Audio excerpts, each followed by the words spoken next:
Мөнир ага Хома улы халкы телендә 70 төрле һөнәр иясе буларак хөрмәтле. Кирәк икән самавырларны да төзәтә, резина камераларны да ямый, агачтан төрле әйберләр дә ясый.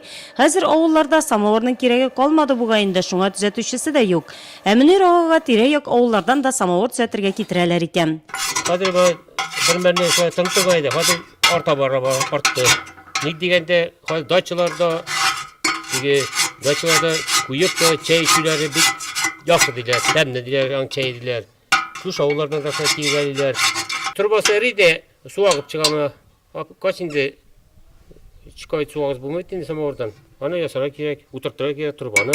Турбасын утыртыр өчен яңадан утыртырганы эритеп, байытырга кирәк.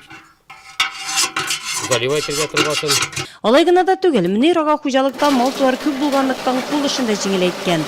Бертек тарттыру өчен тегермәнен дә, шигендер турагычны да, хәтта сыер сау аппаратында ясап куйган. Үзем ясаган күпкә куәтлерәк тә устам. Төрле күп асыгас битне, күп тарттырабыз ди, аны магазинне әзрәк слабыйрак ул, барбер, минчә. Слабыйрак отказать та ул. Мин бер ясап куйган, тоту, икән юк.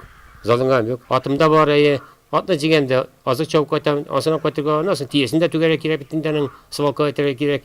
Дибездә итеп кайтабыз. Мөнир аганың тормыш иптәше Рауил апа да уңган хуҗабикә. Галиуллиннар гаиләсендә барлык эшне дә бергәләп башкаруга гадәткә кергән. Ике сыйыр асрыйбыз, балалар кайткан киткәннәр ада инде, аларга булышырга тырышабыз инде. Артыгын хөкүмәткә әйтәбез, менә аннан да бик шатланабыз. Акча керә, отгазларга түләр ичендә, балаларыбызга булышыр ичендә, ансы ичендә шат әле һәркемне җыеп торалар.Ансына да бик зур рәхмәт. Төп нигездә Галиуллинар 20 ел Мөнир аганың әти-әнисен тәрбияләп матур гомер кичергәннәр.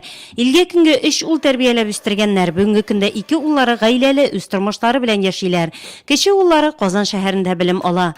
Балалар төп нигезгә кайтып барлык эшләрне дә бергәләп башкаралар. Гомерләренең алтын күзләре бәхетле Галиуллиннарның.